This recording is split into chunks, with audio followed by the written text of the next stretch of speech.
hormis tout cela dama bëgg ñu déglu ji benn vidéo boo xamante c'est un expert financier laa wax waxuma leen expert en impôt de expert impôt dafa yomb demal boutique bale war na fay impôt mu jox la ko dafa mel ni tey nga jox ma juuti ma xëy borom taabal bi juuti 100 francs indil juuti 100 francs juuti 100 francs kii c'est un expert financier nu ñuy defee montage financier daf ko xam lan mooy finance publique daf ko xam fan la ñuy jëlee koppar daf ko xam lan mooy créance daf ko xam naka lañ koy amee ak naka lañ koy defee un expert financier nañ ko déglu ci TFM dellu si waat. Aujourd'hui le gouvernement a sorti quelque chose qu'on pourrait appeler comme aujourd'hui le gouvernement a sorti quelque chose qu'on pourrait appeler comme un alibi, quelque chose qui peut permettre de dire aux gens, écoutez, nous sommes arrivés. Quand nous étions dans l'opposition, nous avions critiqué parce que nous savions que la situation était déplorable et que nous voulions changer la donne, initier une nouvelle politique. Arrivés au pouvoir, ils découvrent effectivement que peut-être que le projet qu'ils espéraient mettre en place n'était pas possible à mettre en place au regard de la situation. Oui. Quelqu'un, effectivement, si on analyse de manière froide, on va dire que oui, vous n'aviez qu'à travailler, bien travailler, bien réfléchir. Oui. Mais ils pourraient nous répondre, nous n'étions pas dans le secret des dieux. D'autant plus qu'ils ont utilisé un mot fort, il y a eu mensonge d'État. On nous a menti sur les chiffres. Les indicateurs, les données n'étaient pas, comment dire, n'étaient pas conformes à la réalité. Effectivement, ça, effectivement, on le sait dans le cadre des États. On peut dire, effectivement, ils avaient un projet, ils voulaient aller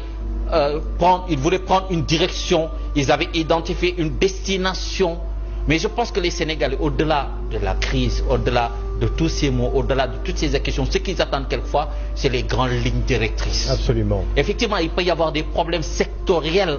mais en politique, il faut dessiner les grandes lignes. On fait de la politique, nous sommes dans le cadre d'un État, d'une organisation. Un État a des aspirations. Un État, il y a une science de l'État. Il y a des sciences dans l'État parce qu'il y a une science de l'État. Avec son administration, les services publics, tout ce que l'État entreprend de faire autour d'un certain nombre d'axes. Il faut de l'ordre, de la sécurité, comme je viens de le dire. Je crois que muy analyse bi nga xamante ni c'est un expert financier boo xamante ni déterminé na li nga xamante ni moo xew parce que demee ba chef du gouvernement war a utiliser un mot si grossier mensonge d'État. Mensonge d'État, ça veut dire que c'est pas Macky Sall l'État du Sénégal, c'est pas Amadou Moustapha Ba l'État du Sénégal. L'État du Sénégal, c'est la République, c'est les chartes fondamentaux, un peuple, un but, une foi. Loolu moo ñu unir, c'est ça l'État. Tay nit nak su demee ba ne les mensonges d'État maanaam mooy ku xamul État ki taxaw saaga justice ne je fais pas confiance à la justice de mon pays muy benn pàcc ci État muy benn pouvoir du pouvoir judiciaire ki taxaw ne ce magistrat Maham Diallo est un criminel ki taxaw ne du ma wuy ji justice parce que xamul lan mooy être un républicain kooku tey su ñëwee yokk ci un mensonge d'État c'est un mot grossier boo xamante ni à l'international ku ko dégg da ngay taf sa gémmiñ parce que su foogee ni tey Macky Sall mooy État donc Macky Sall moo fi waroon nekk tey Macky Sall n'est plus l'État.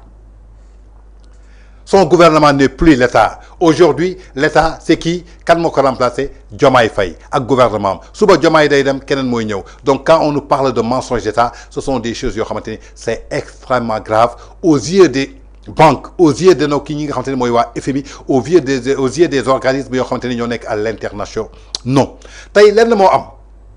nit da nga waroon wax li ngeen dessiné woon bëgg ko. Parce que xamu leen woon lan mooy État parce que État dafa am ay sciences am li nga xamante ni mooy administration am des sciences publiques donc tout cela vous l'avez pas maîtrisé donc ce qui est important bëggoon ngeen changer données yi mais bi ngeen ñëwee xam ngeen li ngeen fi fekk pour ngeen changer ko mënul nekk donc li am affronter la réalité devant le peuple qui vous a élu et ce peuple-là mérite cette vérité. Les 54,28% qui ont fait un défi de l'histoire politique du Sénégal pour la première fois fal ki nga xamante ni moo gën a néew CD sur tous les candidats muy 19 candidats yi moo ci gën a néew CD ñu fal ko au premier tour avec 54,28%. Ces 54,28% méritent quand même un respect muy lan la vérité dëgg ñu daal di koy dégg franchement parler gàcce ngalaama defal ngeen ñi lu ñu nit mësul def defal ngeen ñu réussir lu ne mu nit mësta réussir à 44 ans président de la République du Sénégal inspecteur des impôts jógee fa dem fan Cap Manuel après Cap Manuel 10 jours palais de la République franchement parler amuñu seen fay mais nag dañoo juum ci juum bi ñu juum nag mooy allégation yu ñu teniroon ak fi ñu foogoon aduna fa la toll ndekete aduna tolloogul foofu amoon nañu yéen a changé mun nañu changé mais foog ñu dem ci logique bi ak li nga xamante ni maanaam mooy les grandes lignes ngeen dessiné ko bàyyi ñi li nga xamante ne mooy les lignes sectorielles en état il y a des lignes sectorielles et ces lignes sectorielles bu ci nekk dafa am lu mu relever et je crois que Idrissa Seck l'avait dit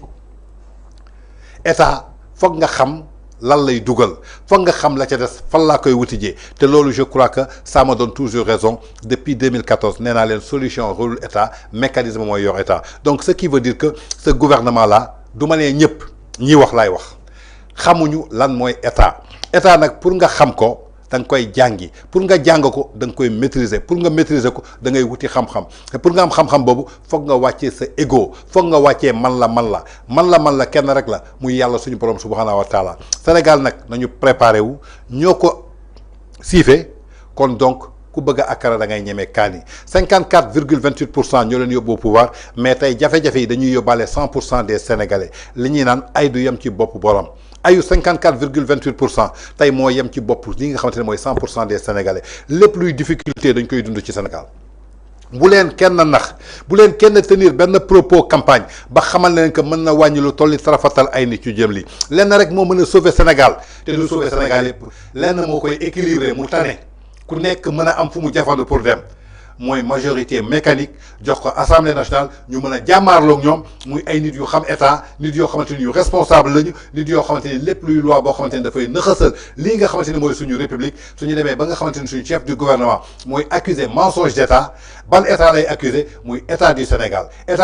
ci titre foncier kan la nekk nekkul ci titre foncier kenn mi ngi nekk ci titre foncier 18 millions d'habitants yu yeewoo Sénégal kon donc je crois que li gën a grave loolu muy faute boo xamante ni c'est impardonnable di benn communication boo xamante ni mën naa jàpp ni daf ko raté carrément muy hors sujet li mu ci mbëbatoon tey eggu ci amu ci yéene ñu bëgg a yokk beneen inflation dugal ko ci bopp sénégalais lambda comme Bouba Ndour laa di ñu bëri xamuñu lan mooy subvention ay sénégalais boo jël ñu ne ko tey suñu waree fay bor bi da nga war a génnee 900 000 francs sénégalais bi ngi xalaati ko kon man 900 000 francs jël nañ ko ci man mosuñ jël ci yow 900 000 francs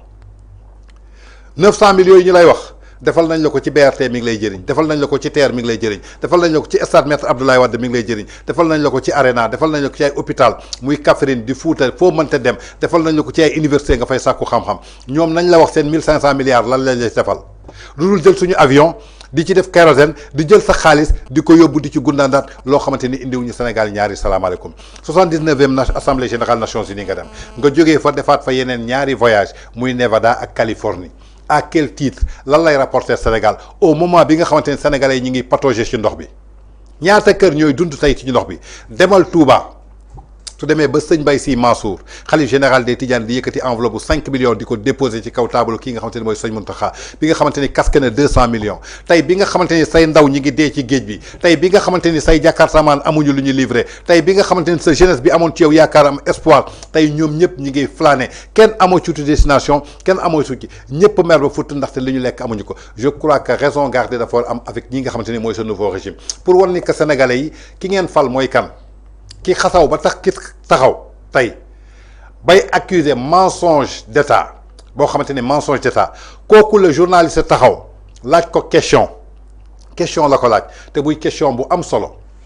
tey li ngay wax ci état bi dafa émaner responsabilité ki nga xamante ne tey mooy sa ministre des finances muy Cheikh Diba yaa ko defal promotion kañ nga ko defal promotion